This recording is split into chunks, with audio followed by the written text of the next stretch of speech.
Hello everyone, I am Ankit Pandey. Now we are again here for physics class. Here I am going to teach you physics for the preparation for PGT. Clear? तो PGT के preparation के लिए हम लोग physics की बात कर रहे हैं and we already talked about the vector calculus in previous videos. Okay, अगर आपको वेक्टर कैलकुलस के बारे में कोई भी प्रॉब्लम है तो firstly you must go through the previous videos which I already uploaded. Clear? और जिसने उसकी तैयारी कर ली है तो कोई टेंशन वाली बात ही नहीं है. ठीक है, and I hope you all have cleared all the problems related to the vector calculus. Clear? Vector calculus से जितने भी क्वेश्चंस बनेंगे उनके बेसिस पे जितना भी कुछ है मैं बता चुका हूँ प्रीवियस वीडियोस में. ठीक है, आज हम बात करते हैं डायमेंशंस की. ठीक है, डायमेंशंस को लेके बात करते हैं हम लोग.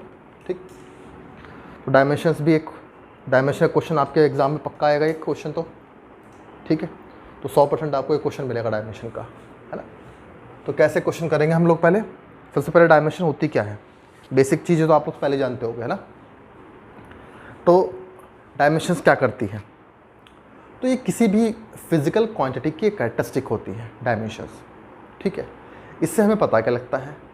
तो डायमेंशन किसी भी फिजिकल क्वांटिटी की हमें कुछ इन्फॉर्मेशन देती है, जैसे कि कोई भी फिजिकल क्वांटिटी बेसिक क्वांटिटी पे कैसे कैसे डिपेंड करती है और कितने तरीके से डिपेंड करती है.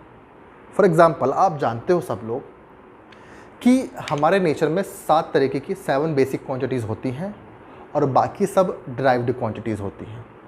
7 में 2 सप्लीमेंट्री होती हैं. अब वो 7 क्वांटिटीज़ कौन सी होती हैं? हमारे नेचर की बेसिक क्वांटिटी आप समझते हो. जैसे मैंने बोला कि मैथमेटिक्स में जो बेसिक नंबर है 0 to 9. ठीक है, बाकी जो नंबर होते हैं वो इन्हीं से मिलके बने होते हैं. 1 0 10 किससे मिलके बना है? 1 और 0 से. 11 किससे मिलके बना है? 2 1 से. तो बाकी सब नंबर इन्हीं नंबरों का यूज़ करके रिपीट करके इन्हीं से मिलके बनते हैं, है ना. तो वही हमारे नेचर की और भी क्वांटिटीज़ हैं जिन्हें हम बोलते हैं ड्राइव्ड क्वांटिटी. जैसे 11 12 नंबर क्या हो गए? ड्राइव्ड नंबर हो गए. किससे? हमारे 0 to 9 के नंबर से. ठीक है, तो हमारे नेचर की जो बाकी ड्राइव्ड क्वांटिटी हैं वो बेसिक क्वांटिटी के रिलेशन से बनती हैं, मतलब उनके मल्टीप्लिकेशन से, उनके डिवीजन से बनती हैं. क्लियर? सबसे पहले बेसिक क्वांटिटीज़ कौन कौन सी होती हैं? बेसिक बोलो या फंडामेंटल बोलो. तो बेसिक और फंडामेंटल क्वांटिटीज़. फंडामेंटल फिजिक्स में सबसे पहले यही सिखाया जाता है. ठीक, कौन कौन सी है? नंबर 1 मास, लेंथ, फटाफट बात करते हैं हम लोग, टाइम. ठीक, ये 3 बेसिक हैं जो सबसे ज़्यादा यूज़ होती हैं फिजिक्स में, है ना. तो इसके बाद टेम्परेचर. क्लियर? फिर इलेक्ट्रिक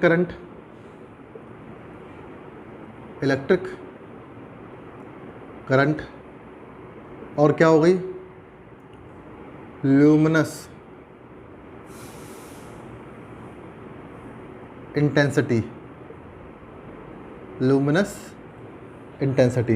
और लास्ट में जो हो गई हमारी, है ना, 3 3 6 एक और रह गई, अमाउंट ऑफ सब्सटेंस. ठीक, मास की यूनिट क्या होती है? किलोग्राम.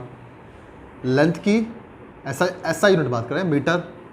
टाइम की सेकंड. टेम्परेचर की केल्विन. ओके. इलेक्ट्रिक करंट की एम्पियर. ल्यूमिनस इंटेंसिटी की कैंडला. ठीक, कैंडला कैंडल से बना है. Amount of substance mole. Okay, तो ये इनकी यूनिट्स होती हैं. These are the basic quantities. इन्हीं से मिल करके, इनके मल्टीप्लिकेशन से, डिवीजन से मिल करके हमें नई नई क्वांटिटीज़ मिलती हैं. जैसे मैं आपकी बोलूँ वेलोसिटी कैसी क्वांटिटी है? बेसिक के ड्राइव्ड. तो आंसर है वेलोसिटी इन्हीं से मिलके बनी होती है. वेलोसिटी किससे मिलके बनी है? Displacement upon change in displacement upon time taken.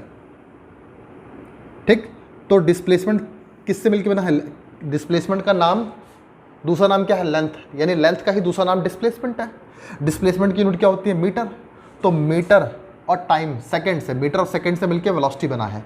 तो इन दो क्वांटिटी से मिलकर के हम लोगों ने डिवीजन करा इनके बीच में, एक हमने क्या करा हमने? एक हमने इनके बीच में मैथमेटिकल एक्सप्रेशन लगाया, हमने इनके बीच में एक मैथमेटिकल एक्सप्रेशन लगाया। कौन सा लगाया? डिवीजन का। उस डिवीजन से हमको मिली वेलोसिटी। ओके, अब तो velocity is a dependent quantity. Velocity depend होती है किस पे? लेंथ और टाइम पर। For example force is equal to mass into acceleration. तो मास और एक्सेलरेशन, एक्सेलरेशन क्या होता है? Change in velocity upon time taken of changing velocity. ठीक है, तो ये वेलोसिटी और टाइम पर डिपेंड है। वेलोसिटी खुद डिस्टेंस और टाइम पर डिपेंड है। तो फोर्स किस पे डिपेंड है? डिस्टेंस, टाइम और इन्हीं पे डिपेंड है, और मास पे डिपेंड है। ठीक है, तो फोर्स क्या है? इन क्वांटिटीज से मिलके, मास, लेंथ और टाइम से मिलके बना है फोर्स। तो फोर्स इन पे डिपेंड है, लेकिन क्या मास लेंथ पर डिपेंड है? क्या मास टाइम पर डिपेंड है? Answer no. तो ये सब क्वांटिटीज एक दूसरे पर डिपेंड नहीं होती। हम मास को लेंथ के टर्म में नहीं नाप सकते, लेंथ को मास के टर्म में नहीं नाप सकते, क्योंकि मास क्या दिखाता है? वेट दिखाता है। किसी बॉडी का जितना ज़्यादा मास होगा वो उतना ज़्यादा वेट उसका उतना ज़्यादा ही होगा, वो हमारे हाथों को उतना ज़्यादा दबाएगी। ठीक है, लेकिन किसी बॉडी का लेंथ ज़्यादा होगा तो ये ज़रूरी नहीं है कि वो हमारे हाथों को ज़्यादा दबाएगी। हम देखते हैं ये प्लास्टिक का एक ये मार्कर है जो कि इतना लंबा है। ठीक है, इसको मैं अपने हाथों में रखता हूँ तो कम दबाता है, लेकिन लोहे की एक रॉड जो इतनी सी है उसको रखूँगा हाथों पे तो ज़्यादा दबाएगी। तो मैं क्या बोलूँगा कि किसका मास ज़्यादा है? लोहा का मास ज़्यादा होता है। ठीक है, अच्छा, तो यानी लेंथ का मास से कोई रिलेशन नहीं है, वही टाइम का मास से कोई रिलेशन नहीं है, लेंथ से कोई रिलेशन नहीं है। तो इन सारी क्वांटिटीज़ का आपस में कोई मतलब नहीं होता। ओके, अब क्या करते हैं हम लोग? हम क्या करते हैं, इन सारी क्वांटिटीज़ को हम किसी कोई एक आइडेंटिफिकेशन देते हैं। उन आइडेंटिफिकेशन का एक कैरेक्टरिस्टिक बनाते हैं, इनकी हम एक आइडेंटिफिकेशन देते हैं। उस आइडेंटिटी को हम डायमेंशन बोलते हैं। जैसे मास को हमने एक आइडेंटिटी दी m, मास को डिनोट किया m से हमने। डायमेंशन में हमने मास को डिनोट किया m से, लेंथ को डिनोट किया l से, टाइम को डिनोट किया t से, और टेम्परेचर को डिनोट किया हमने k से, इलेक्ट्रिक करंट को डिनोट किया हमने a से। कुछ की तो उन्हीं की यूनिट्स ही आ गई। कैंडला को हमने CAD से डिनोट कर दिया हमने, इसको हमने मोल से रखा हमने। ठीक है, तो आपसे पीजीटी में बेसिकली किन के बेसिस पे क्वेश्चन पूछा जा सकता है? जैसे ये वाली चीज़ें ना, ये इलेक्ट्रिक करंट हो गया, कैंडला हो गया, मोल हो गया, या टेम्परेचर हो गया, क्योंकि इसके बारे में लोग फैमिलियर नहीं होते, हम तो फैमिलियर नहीं होते इनके बारे में। ठीक है, तो उनसे क्वेश्चन पूछ देगा जिससे हम लोग कन्फ्यूज हो जाएंगे, तो आंसर नहीं दे पाएंगे। ठीक है, फॉर एग्जाम्पल अब जैसे मैं आपसे बोलूँ कि फोर्स की डायमेंशन क्या होती है, तो फोर्स की डायमेंशन क्या होती है, तो पहले हम बात करते हैं फोर्स किन किन पे डिपेंड करता है? मास पे और एक्सेलरेशन पे। चलो, मास तो अपने आप में एक बेसिक क्वांटिटी है, कोई दिक्कत नहीं, मास की डायमेंशन हमें पता है m, लेकिन एक्सेलरेशन की डायमेंशन नहीं पता। तो देखते हैं एक्सेलरेशन किन पे डिपेंड करता है। तो एक्सेलरेशन डिपेंड करता है वेलोसिटी पे और टाइम पे। चलो, टाइम एक बेसिक क्वांटिटी है, टाइम की डायमेंशन तो पता है, लेकिन वेलोसिटी की नहीं पता। तो देखते हैं वेलोसिटी किन पे डिपेंड करता है? डिस्प्लेसमेंट पे और टाइम पे। ठीक है, डिस्प्लेसमेंट क्या है? लेंथ, और टाइम तो आपको पता है। तो वेलोसिटी की डायमेंशन क्या है? Velocity is a displacement upon time, यानी मीटर पर सेकेंड। ठीक है, तो मीटर की डायमेंशन क्या होती है? L, और टाइम की डायमेंशन क्या होती है? T। तो वेलोसिटी की डायमेंशन क्या आई? इस तरीके से दिखाएंगे हम, dimension of velocity is the LT-1। ठीक है, अब मैं आपको बेसिक तो नहीं बताऊंगा, है ना, क्योंकि हम लोग CAT की तैयारी कर रहे हैं, 1-1.5 महीने बाद हमारा एग्जाम है, तो हम फटाफट चीज़ों को देखते हैं, रिकवर करते हैं जल्दी से। ठीक है, अब वेलोसिटी की डायमेंशन हमारी LT-1 हो गई।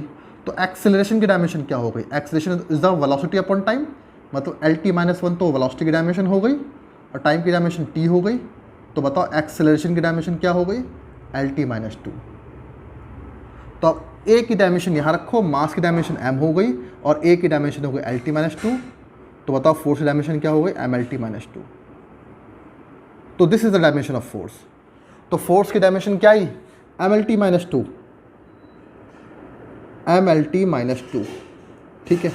अच्छा, इससे आपको क्या क्या इन्फॉर्मेशन मिलती है, तो फोर्स की एक डायमेंशन मिली है MLT माइनस 2, तो इससे फ़ायदा क्या है, डायमेंशन से हमारा। तो देखो डायमेंशन से फ़ायदा ये हुआ कि हमने बेसिक क्वांटिटी को डायमेंशनली इंडिकेट कर दिया हमने। अब ये वाली क्वांटिटीज़ किसी भी ड्राइव्ड क्वांटिटी में जितनी बार रिपीट होंगी तो हम बता सकते हैं कि हाँ वो क्वांटिटी इन पे किस तरीके से डिपेंड है। जैसे मैंने बोला कि फोर्स मास पे डिपेंड करता है, फोर्स लेंथ पे डिपेंड करता है, इंडिकेशन दिख रहा है हम लोगों को डायमेंशन से।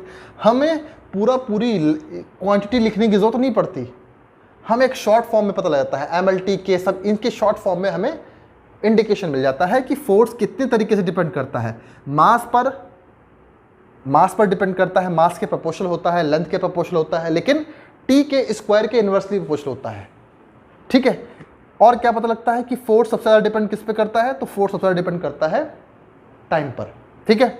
मास और लेंथ की कंपैरिजन में फोर्स सबसे ज़्यादा डिपेंड करता है टाइम पर, और वो भी स्क्वायर टाइम्स, है ना, ज़्यादा डिपेंड करता है टाइम पर। ये सब इंफॉर्मेशन हमें कौन देता है, डायमेंशन। क्लियर। अब सीधा हम थोड़े मुश्किल क्वेश्चन पे आते हैं एकदम से, ठीक है। जैसे for example we have to find out the dimension of a resistance, तो how we can find, we know that actually देखो आपको अगर रेजिस्टेंस की किसी भी क्वांटिटी की अगर डायमेंशन निकालनी है तो आपको रिलेशंस याद होने चाहिए, रिलेशंस याद हो, उसकी यूनिट याद हो, ठीक है। यूनिट किस टर्म में याद हो, इन बेसिक क्वांटिटीज़ के टर्म में याद हो आपको, ठीक है। तो जैसे रेजिस्टेंस है, रेजिस्टेंस की कोई रिलेशन है आपके लिए जो आपके जान पहचान है जिससे आप जानते हो, तो रेजिस्टेंस का बहुत सारे रिलेशंस हैं। जैसे रेजिस्टेंस कहाँ कहाँ आता है, एक V = IR में रेजिस्टेंस आता है, ठीक है। और कहाँ आता है, P = I² R में आता है, P = I² R, ठीक है ना। और क्योंकि हम जानते हैं P = VI होता है ना, V = IR रख दो यहाँ पे, I/R, ठीक है, तो I² R हो गया यहाँ पे, तो यहाँ पे भी आता है R, है ना। तो आप जिस रिलेशन से निकालना चाहो उस रिलेशन से आप निकाल सकते हो, ठीक है। अभी देखो हमें कौन सा रिलेशन आसान लगता है, कौन सा रिलेशन हम लोग यूज़ कर सकते हैं इजीली, ठीक है। तो जैसे मैं आपसे बोलूँ कि यहाँ पर हमें V का नहीं पता डायमेंशन, अगर मैं R का डायमेंशन निकालना चाहूँ तो मुझे V की डायमेंशन नहीं पता, तो फिर मुझे V की डायमेंशन निकालनी पड़ेगी। P की इस वाले रिलेशन में मैं P की डायमेंशन निकाल सकता हूँ कि P बराबर क्या होता है, वर्क अपॉन टाइम। अगर V की भी डायमेंशन निकालना चाहते हो तो V बराबर होता है W/Q, लेकिन यहाँ पे Q की डायमेंशन निकालनी पड़ेगी आपको। Q क्या होता है, Q बराबर I/T, तब यहाँ पे I/T रखोगे देन यू कैन फाइंड, तब आप कर सकते हो V की डायमेंशन निकाल सकते हो। यहाँ बड़ा आसान होगा आपके लिए। पावर क्या होता है, work done per unit time, ठीक है। वर्क की डायमेंशन क्या होती है ये तो आपको पता है, फोर्स, देखो फोर्स की डायमेंशन MLT-2 और वर्क की डायमेंशन में कितना अंतर है दोनों में, तो यहाँ पे ML/T-2। वर्क की डायमेंशन क्या होती है, ML/T-2, जानते हो आप वर्क बराबर क्या होता है, फोर्स इंटू डिस्प्लेसमेंट। तो डिस्प्लेसमेंट की और मल्टीप्लाई करनी है, तो फोर्स है MLT-2, तो फोर्स की डायमेंशन तो आपको पहले ही याद होनी चाहिए, उस पर डिस्प्लेसमेंट की और मल्टीप्लाई कर दो तो ये क्या हो गया, L2 हो जाएगा। डिस्प्लेसमेंट की डायमेंशन क्या होती है, L, वो लेंथ का ही एक दूसरा रूप है। अब what is the dimension of work, तो the dimension of work is ML/T-2, okay, and what is the dimension of T, it is T। Now bring it to डोमीटर, तो what is the dimension of power, it will be, अब ये +1 में है, ऊपर जाएगा तो माइनस में हो जाएगा, तो ML/T-3, ML/T-3 gives you the dimension of power, okay. तो you have the value of dimension of power, you have know the dimension of power, now you can find, so R is equals to P/I², P की dimension क्या है, ML/T-3, और I की dimension, electric current dimension क्या होती है, A, तो ये क्या हो गया A2। तो what is the dimension of resistance, तो so it will B ML/T-3 A-2। तो ये डायमेंशन हुई रेजिस्टेंस की, है ना। जो कि आपको अपने मुंह जबानी याद रखनी पड़ेगी, है ना। तो ये सब आपको पता लगेगी कि किन किन चीज़ों पे रेजिस्टेंस डिपेंड करता है। मास पर डिपेंड करता है, वायर का मास कैसा है, लेंथ पर डिपेंड करता है ना। Rate of flow of charge, मतलब कितनी तेज़ी से चार्ज बह रहा है उसके टाइम पर डिपेंड करता है, और इलेक्ट्रिक करंट पर डिपेंड करता है, ठीक है। अच्छा, इलेक्ट्रिक करंट क्या है, आप जानते हो electric current, that is the rate of flow of charge, है ना। टाइम पर डिपेंड करता है इलेक्ट्रिक करंट, तो रेजिस्टेंस भी डिपेंड करेगा उस पर, है ना। इस तरीके से रेजिस्टेंस डिपेंड करता है। तो रेजिस्टेंस की डायमेंशन हम लोगों को पता लग गई है आपको, ठीक है। अब आपके लिए मैं क्वेश्चन देता हूँ। एक क्वेश्चन क्या है, क्वेश्चन हमारे पास ये है, जो आपसे एग्जाम में, पीजीटी के एग्ज़ाम में या यूपीएससी का जो अभी एग्ज़ाम है, जीआईसी का एग्ज़ाम है, उससे पूछा सकता है, ठीक है। वो क्वेश्चन क्या है, जैसे आपसे बोला जाए कि find the dimension of L by R. Question ये है, L बाई आर का डायमेंशन निकालो, ठीक है। तो हाउ यू कैन फाइंड, है ना। तो L बाई आर का डायमेंशन आप कैसे निकालोगे, वेयर व्हाट इज L, आपको बता देगा L क्या है। L है कोफिशिएंट ऑफ सेल्फ इंडक्टेंस, ये इंडक्टेंस है। L क्या है, और R क्या है, resistance. R is the resistance, L is the inductance, ठीक है। तो अब L बाई आर का डायमेंशन क्या होगा, इस तरीके से आपसे क्वेश्चन पूछ सकता है। तो फिर आप क्या करोगे, यहां पर आप R तो जानते हो, आप L नहीं जानते, L का डायमेंशन क्या होता है नहीं जानते, तो यहां पे थोड़ी टेक्निक करनी पड़ेगी आपको, ठीक है। देखो L क्या होता है, ओम। जरूरी नहीं है कि आप R का डायमेंशन जानो, आप R जानते हो, R की यूनिट क्या होती है, ओम, ठीक है। तो ऐसा कोई रिलेशन जानो, ऐसा कोई रिलेशन आप याद करो कि जिसका L का रिलेशन ओम से हो। तो कहाँ देखा आपने, ठीक है। तो आप याद करो, एक्सल बराबर, है ना, ऑल्टरनेटिंग करंट में 11th क्लास में एक्सल बराबर omega into L, X L is equal to omega into L. X L क्या होता है, X L is the inductive reactance. Inductive reactance मतलब जहां पर इंडक्टेंस होगा। इंडक्टेंस किस में होता है, कॉइल में। Whenever you apply an alternating current और a variable current across a inductor, whenever you apply a variable current across a inductor, there is a opposition created by this coil। ये coil एक opposition देगी, वो opposition कितना होता है, axle होता है, ठीक है। एक्सल बराबर ओमेगा इंटू एल होता है। ये सब आप पहले से ही जानते होगे, आपने 12th में पढ़ा हुआ है ना। तो ये रिलेशन आपको पहले से मालूम होना चाहिए, ठीक है। अब एल, ये भाई क्या करता है, इसके अंदर ये अपोजिशन होता है। जैसे एक वायर में आर रेजिस्टेंस होता है, रेजिस्टेंस को हम ऐसे दिखाते हैं, तो वैसे ही एक कॉइल में एक रेजिस्टेंस होता है, उस कॉइल में रेजिस्टेंस को हम बोलते हैं इंडक्टिव रिएक्टेंस। एक्सल क्या है पर, X L is the inductive reactance.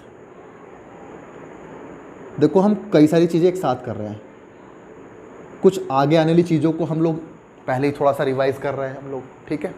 और अभी थोड़ा सा फ़ायदा हो जाएगा इन चीज़ों से हमारा, ठीक है। अब यहाँ देखो, ये जब कोई चीज़ अपोजिशन है, तो अपोजिशन की हमने इलेक्ट्रिक करंट में यूनिट दे रखी है, इलेक्ट्रिसिटी में हमने यूनिट दे रखी है ओम, ठीक है। तो ये इसकी यूनिट क्या हुई, ओम, ठीक। Omega is the angular frequency, that is theta by T. Theta is the dimensionless quantity, T is the time. तो इसकी डायमेंशन क्या हुई ओमेगा की, t-1, टी ऊपर आ जाएगा, t-1 हो जाएगी, ठीक है। अब इसको देखो आप लोग, ये है ओम हो गया ये, ठीक है, और ये है t, ठीक। या इसको आप इसके अपॉन में ले आओ, ओमेगा, ये हो गया l, ठीक है। अब आपको क्या करना है, L बाई आर की डायमेंशन निकालनी है, आपको निकालना है L बाई आर, ठीक है। इस ओम को इसके अपॉन में ले आओ, क्यों, आपको सिर्फ डायमेंशन से मतलब है, ये नहीं मतलब है कि ये जगह किसने ली है। डायमेंशन में यूनिट मेन रोल करती है, डायमेंशन में यूनिट का मेन रोल होता है, ना कि वहाँ पे एक्सल है कि वहाँ पे रेजिस्टेंस है, इससे कोई मतलब नहीं। जैसे मैं बोलूँ कि टॉर्क की डायमेंशन बताओ, और वर्क की डायमेंशन बताओ, तो दोनों की डायमेंशन तो एक जैसी निकलेगी। टॉर्क की डायमेंशन क्या है, तो ml/t-2।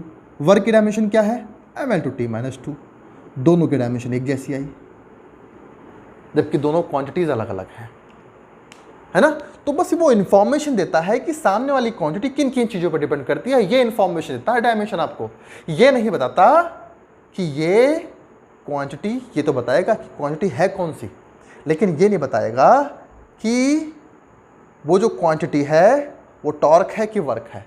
ये नहीं आपको इन्फॉर्मेशन देगा। डायमेंशन में कुछ अपने अपने ड्रॉबैक्स भी होते हैं ना, हर में कुछ लिमिटेशंस होती हैं, तो ये लिमिटेशन समझो आप डायमेंशन की, ठीक है।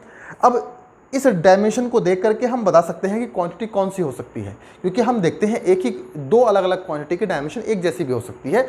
ये कुछ ड्रॉबैक्स हैं, ठीक है। अब ये R और XL दोनों अलग अलग हैं, लेकिन इनकी यूनिट एक जैसी है।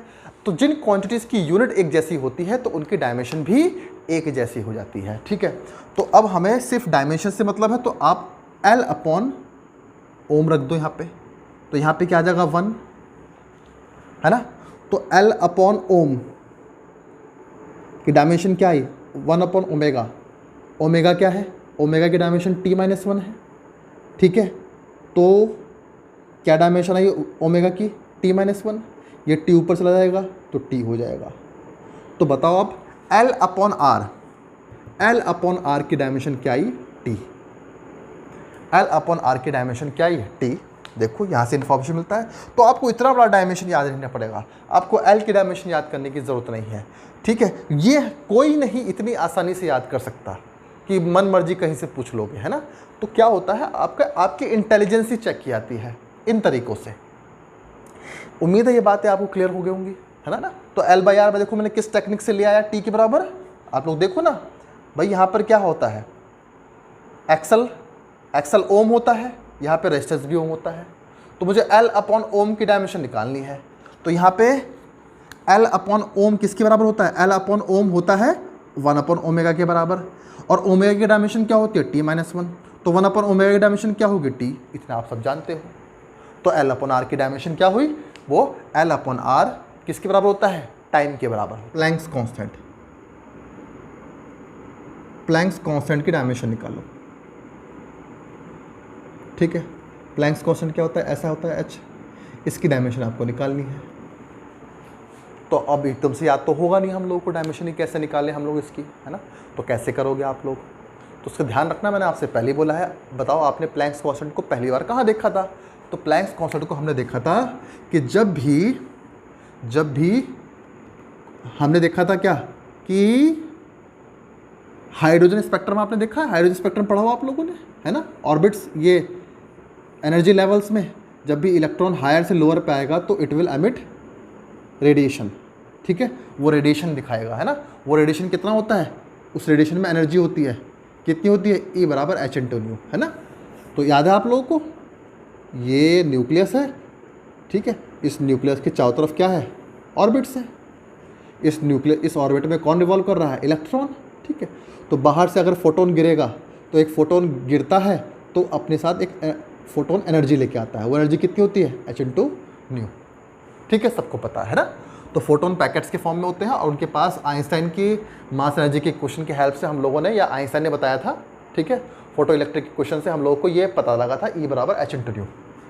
Since we know that E = H/μ, ठीक है। अब H बराबर क्या होगा, H = E/μ, है ना। तो ये रिलेशंस हम लोगों को याद होने चाहिए, तभी तो हम कर पाएंगे। अब E फॉर एनर्जी, E क्या होती है, एनर्जी की डायमेंशन क्या होती है, ml/T-2। क्योंकि आप जानते हो एनर्जी की डायमेंशन वही होती है, एनर्जी क्या होती है, एनर्जी की जूल होती है, और जूल की डायमेंशन क्या होती है, जो वर्क की होती है।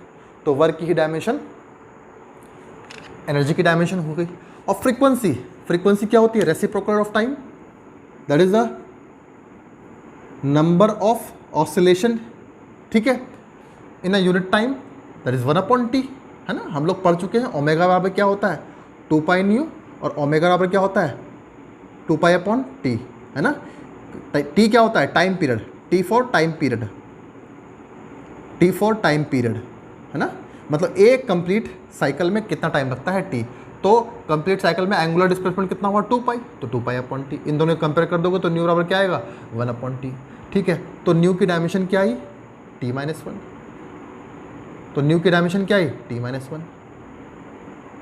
सबको समझ में आ गया। अब टी माइनस 1 को ऊपर ले आओ तो बताओ प्लैंक्स कांस्टेंट की डायमेंशन क्या आई। प्लैंक्स कांस्टेंट डायमेंशन आई ml2। अभी ऊपर आएगा प्लस में हो जाएगा और प्लस और माइनस माइनस कर देगा तो t माइनस 1। तो ml2 t minus 1, this is the right answer. Okay, तो ये डायमेंशन हुई प्लैंक्स कांस्टेंट। अच्छा, अब एक क्वेश्चन है हमारे पास in van der Waals equation. Van der Waal equation आप जानते हो p plus half sorry a by V square V minus B बराबर आर टी। ठीक है, और सारी जितनी भी क्वांटिटीज़ आपको दिखा रखी हैं सबका आप नाम भी जानते होंगे, है ना। P for pressure, V for volume, R for this is the gas constant, T is the temperature. ठीक है, अब आपसे बोले कि A और B की डायमेंशन निकालो आप लोग। ठीक, तो A और B की डायमेंशन आप कैसे निकालोगे इसमें, है ना। देखो एक बात आप ध्यान रखो, एक बात आप पक्का याद रखो, मैंने आपसे पहले ही शुरू में बता रखा है, कभी भी दो अलग अलग क्वांटिटी को आप आपस में ऐड नहीं कर सकते। ठीक है, अब मैंने बोला कि किलोग्राम में मीटर ऐड कर दो कितना होगा, तो आंसर है ये बिल्कुल गलत तरीका है ना। किलोग्राम में आप किलोग्राम ही ऐड करोगे, ये आप सब जानते हो, है ना, और उससे आपको किलोग्राम ही मिलेगा। मीटर से मीटर जोड़ोगे तो मीटर ही मिलेगा। ठीक है, तो अगर इक्वेशन में दो, अगर देखो P में a बाई वी स्क्वायर अगर जोड़ा हुआ है, अगर P for pressure definitely a by V square भी क्या होगा, ये भी प्रेशर ही होगा, है ना। क्यों, अगर P फॉर प्रेशर है, अगर P प्रेशर है तो डेफिनेटली ये भी क्या होगा प्रेशर। दो अलग अलग क्वांटिटी नहीं हो सकती, इनको आपस में ऐड नहीं कर सकते। वैसे ही अगर V फॉर वॉल्यूम हुआ तो डेफिनेटली B फॉर भी क्या होगा वॉल्यूम, क्योंकि इन दोनों का आपस में सब्ट्रैक्ट भी आप नहीं कर सकते, ये तो पक्का है ना। और हमें कुछ नहीं करने की ज़रूरत है कि भाई P को A को अलग कर लो सबसे, B को अलग कर लो सबसे, ऐसा कुछ नहीं करना हमें क्या करना, हमें तो A की डायमेंशन निकालनी है। तो डेफिनेटली A की जो डायमेंशन होगी, dimension of A should be equal to dimension of P, पक्का है ये, है ना। अच्छा, लेकिन लेकिन लेकिन लेकिन लेकिन डायमेंशन ऑफ नहीं, ये डायमेंशन, इसकी dimension of A by V square की जो डायमेंशन होगी वो, क्योंकि ये दोनों मिला करके एक ही क्वांटिटी आएगी, ये दोनों मिला करके एक क्वांटिटी होगी, जो वॉल्यूम है वही B है। ठीक है, तो अगर P में ये जोड़ा है तो डेफिनेटली दोनों एक ही नेचर की क्वांटिटी है, सबको मालूम है। ठीक है, तो dimension of A by V square किसकी डायमेंशन के बराबर होगा, P के डायमेंशन के होगा, है ना। हमें तो A की डायमेंशन निकालनी है, तो A बराबर क्या होगा P इंटू वी स्क्वायर। सबको समझ में आ गया, कुछ नहीं करना हमें, बहुत ज़्यादा दिमाग नहीं लगाना हमें किस चीज़ में से फालतू। P फॉर प्रेशर, अब प्रेशर की डायमेंशन क्या होती है, तो ये तो इसमें प्रेशर की डायमेंशन तो आपको याद रहनी चाहिए। प्रेशर बराबर क्या होता है फोर्स अपॉन एरिया। ठीक है, फोर्स की डायमेंशन क्या होती है mlt माइनस 2, और एरिया की डायमेंशन क्या होती है L2। अब L2 को ऊपर ले जाओ तो क्या हो जाएगा, वो माइनस में हो जाएगा, तो ml माइनस 1 t माइनस 2, ये किसकी डायमेंशन आई प्रेशर की, ml माइनस 1 t माइनस 2। तो ml माइनस 1 t माइनस 2 ये डायमेंशन हो गई आपके किसकी, प्रेशर की। तो what is the dimension of volume, तो ये हो गया L3 की पावर 2। वॉल्यूम क्या होता है मीटर क्यूब, मीटर क्यूब की डायमेंशन क्या होगी L3। तो अब L3 तो यहाँ पे माइनस 2 प्लस L3 माइनस 2 क्या होगा L प्लस 1। ठीक है, प्लस 1 दिखाने की जरूरत नहीं है। अच्छा, एक बात और है, ये तो गड़बड़ हो गई, ये पावर भी तो है, तो इसको सॉल्व करो आप लोग। ml माइनस 2 t माइनस 2 कितना हुआ L to the power 6। Okay, तो what is the dimension of A, इसको सॉल्व कर लो आप लोग, है ना। तो ये हो जाएगा ml माइनस 2 इधर चला गया, मल्टीप्लाई में पावर सब्ट्रैक्ट हो जाती हैं, सॉरी ऐड हो जाती हैं, तो ये दोनों सब्ट्रैक्ट हो जाएंगे क्योंकि इनके साइन अलग अलग हैं, तो हो जाएगा L की पावर 4, यू आर t माइनस 2। ठीक है, ml 4 t minus 2, this is the dimension of A। ठीक, एक बार चेक कर लेता हूँ डायमेंशन सही आई नहीं आई। A की डायमेंशन क्या आई, ml 4 t minus 2, ml 4 t minus 2, ml 5 आया है, ml 5 t माइनस 2, कहीं हमने गड़बड़ तो नहीं कर दी। अरे यार एक गड़बड़ कर दिया हमने, यहाँ -2 क्यों कर दिया, ये -1 है, ml -1, ठीक है। तो ये -1, सॉरी ये -1 है, तो दिस शुड बी 5 ml5 है ना। इस बात का बड़ा ध्यान रखना आप लोग, ये -1 था, ये -2 कर दिया है ना। तो ए की डायमेंशन क्या आई, ए की डायमेंशन आई ml5 t-2, ओके। अच्छा, अब इसी तरीके से बी की डायमेंशन निकाल लो। तो जो डायमेंशन वी की होगी वही डायमेंशन बी की होगी, क्योंकि दोनों को सेपरेट किया गया है। और आप जानते हो दो अलग अलग क्वांटिटी को हम ना तो ऐड कर सकते हैं ना ही हम सेपरेट कर सकते हैं। तो डेफिनेटली अगर इन दोनों को सेपरेट किया है तो डेफिनेटली ये दोनों एक ही क्वांटिटी होंगी। तो जो वॉल्यूम की डायमेंशन होगी वही बी की डायमेंशन होगी। तो वॉल्यूम की डायमेंशन क्या होती है L3, तो बी की डायमेंशन भी क्या हुई L3, ठीक है। तो बताओ इसका आंसर क्या हुआ, ml5 t-2, L3 ये डायमेंशन आई, ठीक है। तो ये वाला आंसर होगा आपका, ये वाला राइट ऑप्शन है। तो इस तरीके से आपसे एग्जाम में क्वेश्चन पूछा सकता है। तो बिल्कुल ध्यान रखना आप लोग, जब भी एडिशन में इस तरीके से दिया जाए तो आप बिल्कुल घबराने वाली बात नहीं है। एक क्वांटिटी को अगर आप जानते होगे तो दूसरी भी वही है, बस उसको अलग कर लो। ज़रूर इनको मत देखो, ये तो आपको सिर्फ टेंशन देने के लिए रहेंगी, है ना, कि भैया इसकी डायमेंशन कहाँ से लाऊंगा, इसकी डायमेंशन कहाँ से लाऊंगा, कैसे करूँ, ऐसा नहीं करना हम लोगों को, ठीक है। सिर्फ इनको अपना देख लो, इसको इससे देख लो, भाई जो डायमेंशन पी की होगी इसमें कोई भी हमें बड़ा अलग मैथमेटिक्स नहीं लगाना हम लोगों को, ठीक है। जो डायमेंशन पी की होगी वो डायमेंशन a/v² की होगी, ठीक है। क्वेश्चन और इसमें ऐड कर दिया मैंने कि ये बताना है आपको, ये 4 ऑप्शन दे दिया आपको, ठीक है। ये 4 ऑप्शन हैं आपके पास, क्लियर। इन 4 ऑप्शंस में कौन सा सही है, किस चीज़ के लिए बोला है कि ए की यूनिट बताओ, unit of A, unit of A कि बताओ इसमें से ए की यूनिट क्या है। यूनिट समझते हो आप लोग, मात्रक, हिंदी में बोलते हैं मात्रक, ठीक। तो ए का मात्रक बताओ आप, तो कैसे बताओगे आप लोग, है ना। तो पहले मैंने आपको पहले ही बोला है कि ये क्वांटिटी, ये दोनों क्वांटिटी सेम होंगी, समझ नहीं आया। तो जो यूनिट पी की है, जो यूनिट पी की है वही यूनिट a/v² की होगी। सबको बात समझ में आ गई, नहीं आ गई, ठीक है। तो जिस तरीके से आप डायमेंशन निकालते हो उस तरीके से आप यूनिट भी निकाल सकते हो, ठीक है। तो यूनिट ऑफ p बराबर होगी यूनिट ऑफ a के, तो यूनिट ऑफ p किसके बराबर होगा, यूनिट ऑफ a/v² के होगा। तो a की यूनिट क्या आई, तो p × v² की जो यूनिट हुई, है ना। तो unit of A, unit of A किसके बराबर हुआ, p × v² की यूनिट के बराबर हुआ। अच्छा, p फॉर प्रेशर मतलब newton per metre square, v for volume मतलब मीटर क्यूब, ओके। अब ये ऊपर आकर के क्या हो, अच्छा ये स्क्वायर है ना, तो इसको स्क्वायर कर लो।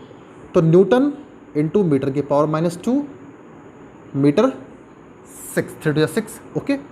तो न्यूटन 4, ठीक, 4 हो गया। अब न्यूटन की सीजीएस यूनिट क्या होती है, डाइन, और मीटर की सीजीएस यूनिट क्या होती है, सेंटीमीटर। तो फर्स्ट ऑप्शन सही है ना। तो what is the unit of A, dyne into centimetre power 4, okay. Newton की सीजीएस यूनिट क्या होती है, डाइन। अगर आपसे बोले कि बी की यूनिट क्या हुई इसमें, कॉमन सी बात है, जो वॉल्यूम की यूनिट हुई, वॉल्यूम की यूनिट क्या होती है, मीटर क्यूब। तो बी की यूनिट क्या, बी की भी यूनिट क्या हुई, मीटर क्यूब, ओके।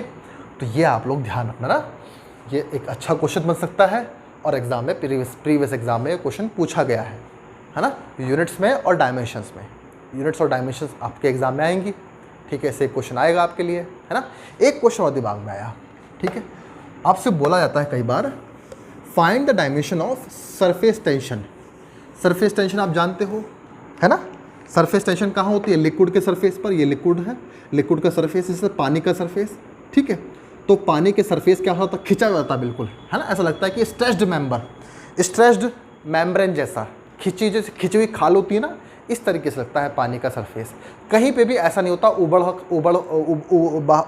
उभरा हुआ है, कहीं ऐसा लगता है नीचे बैठा हुआ है। पानी का सरफेस ऐसा तो नहीं होता कभी भी।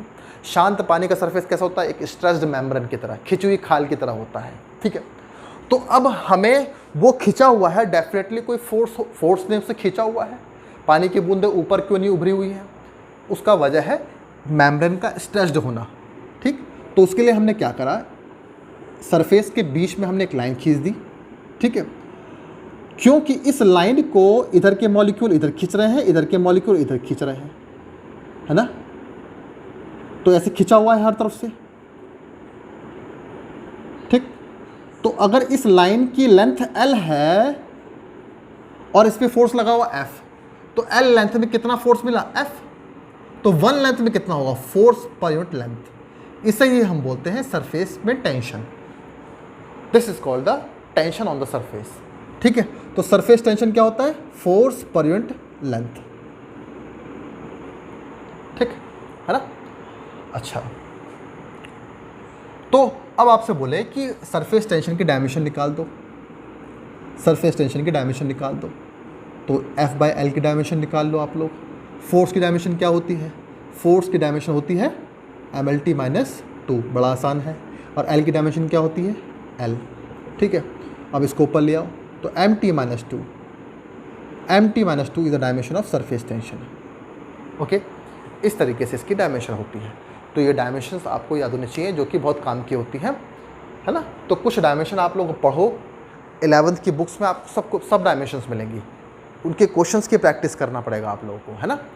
मैंने कुछ मेथड्स सिखा दिए हैं जिनसे क्वेश्चन पूछाते हैं, इन्हीं तरीके के क्वेश्चन पूछाते हैं, और कोई नया क्वेश्चन नहीं आता। आपसे यूनिट पूछेगा और आपसे डायमेंशन निकालने को पूछेगा, कुछ अलग क्वांटिटी की तरह, जो अलग क्वांटिटीज़ होंगी जिस पे हमारा ध्यान जाता ही नहीं ज़्यादातर।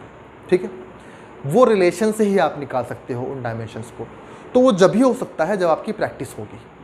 जब आप प्रैक्टिस में होंगे, आपको रिलेशंस याद होंगे सारे, तो आप डेफिनेटली डायमेंशंस निकाल सकते हो किसी भी क्वांटिटी की। जो सरफेस टेंशन का एक रिलेशन और है, आप जानते हो, जैसे आप लोगों ने क्वेश्चन पढ़ा होगा, कौन सा क्वेश्चन था? जैसे यू फ्रेम है, यू फ्रेम में ये एक स्लाइडिंग बार है। ठीक है, this can slide on the you frame. Okay, आपने यहाँ पर एक सोप का फिल्म बना दिया यहाँ पे, है ना। इसको हमने सोप के उसमें पानी में डुबोया हमने इसको, तो यहाँ पे क्या बन जाएगा? एक फिल्म तैयार हो जाएगी, यहाँ पर फिल्म बन जाएगी उसकी सोप की। ठीक है, ठीक। अब क्या है, हम जानते हैं उस सोप फिल्म में एक टेंशन होती है, सरफेस में एक टेंशन होती है। उस टेंशन से क्या होगा? ये जो स्लाइडिंग बार है, this will slide to inside direction, क्योंकि सरफेस टेंशन किस तरफ होता है? अंदर की तरफ। ठीक है, तो ये जो फिल्म है, इसके पास क्या है? एरिया। ठीक, तो हमने क्या करा, बाहर की तरफ फोर्स लगा करके हमने इसका एरिया बढ़ाया। एरिया बढ़ाने से क्या होगा? वर्क डन होगा। तो इंक्रीज, या वो वर्क डन किसके बराबर होगा? वर्क डन, जो वर्क डन बराबर होगा, आप लोग याद रखना, वो सरफेस टेंशन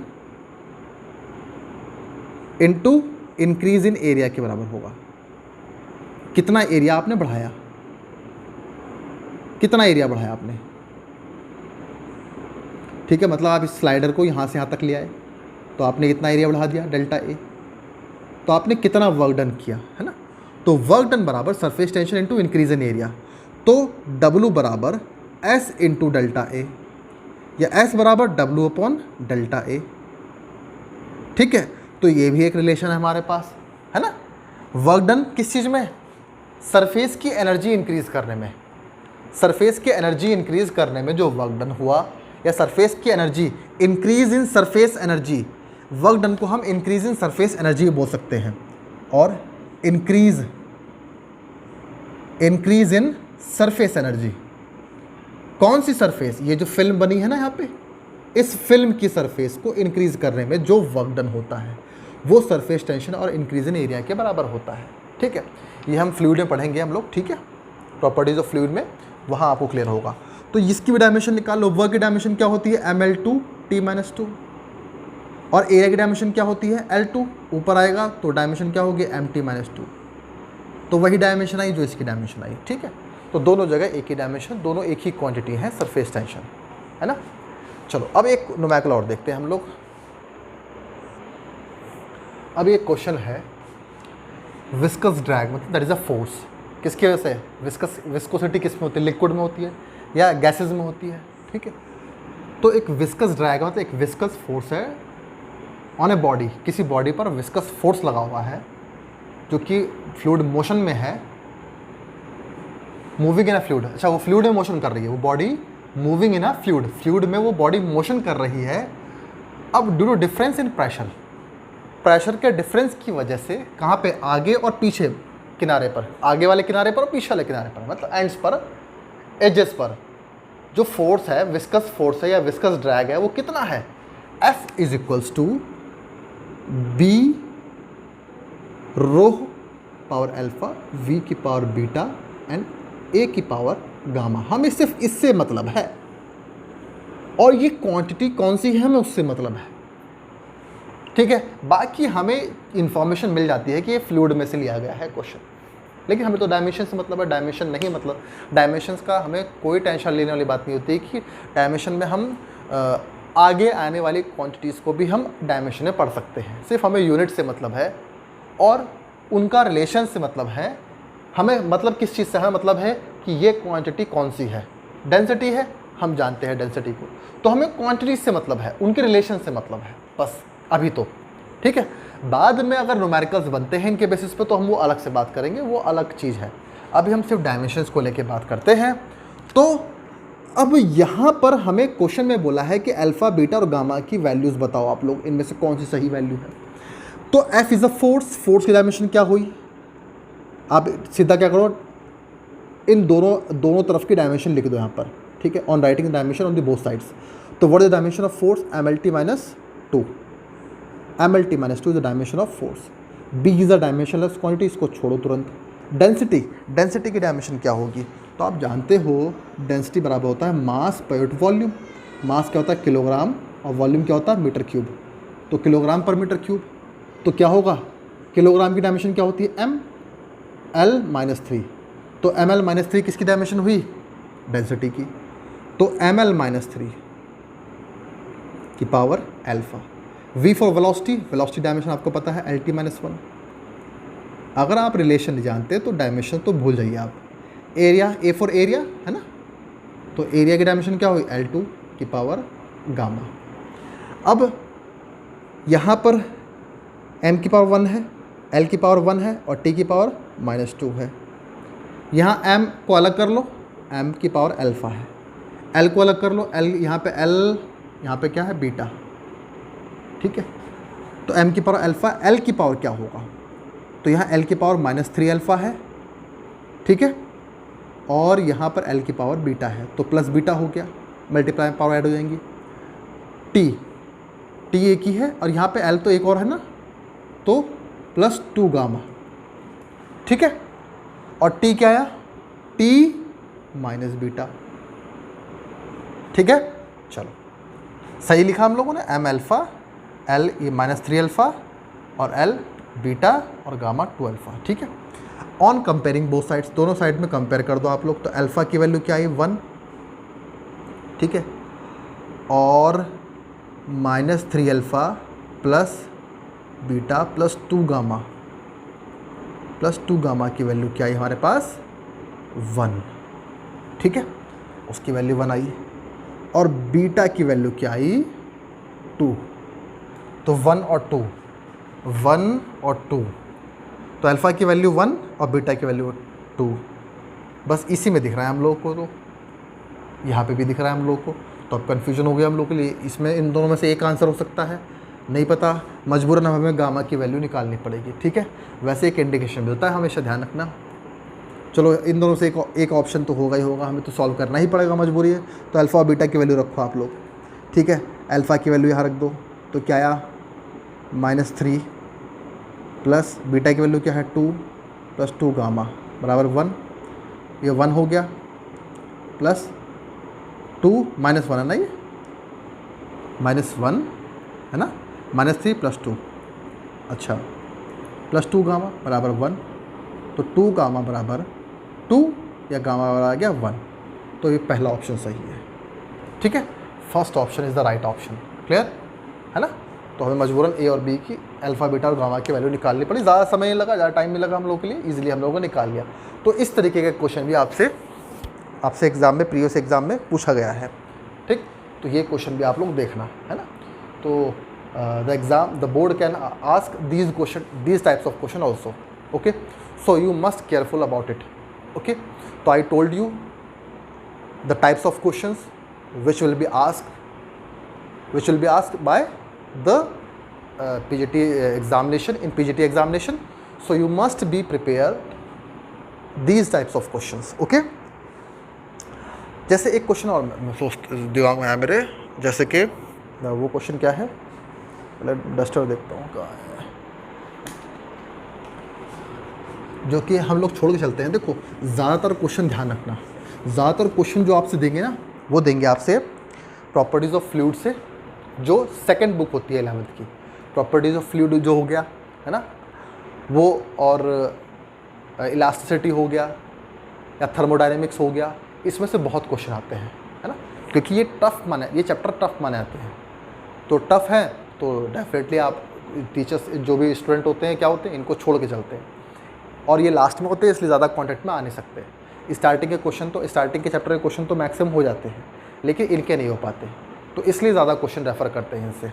जैसे आपसे क्वेश्चन पूछ दे, find the dimension of latent heat, latent heat जानते हो आप, Q बराबर m/L, है ना। व्हाट इज़ लेटेंट हीट आप जानते हो सब लोग, है ना, that is the amount of heat required to change the state, है ना।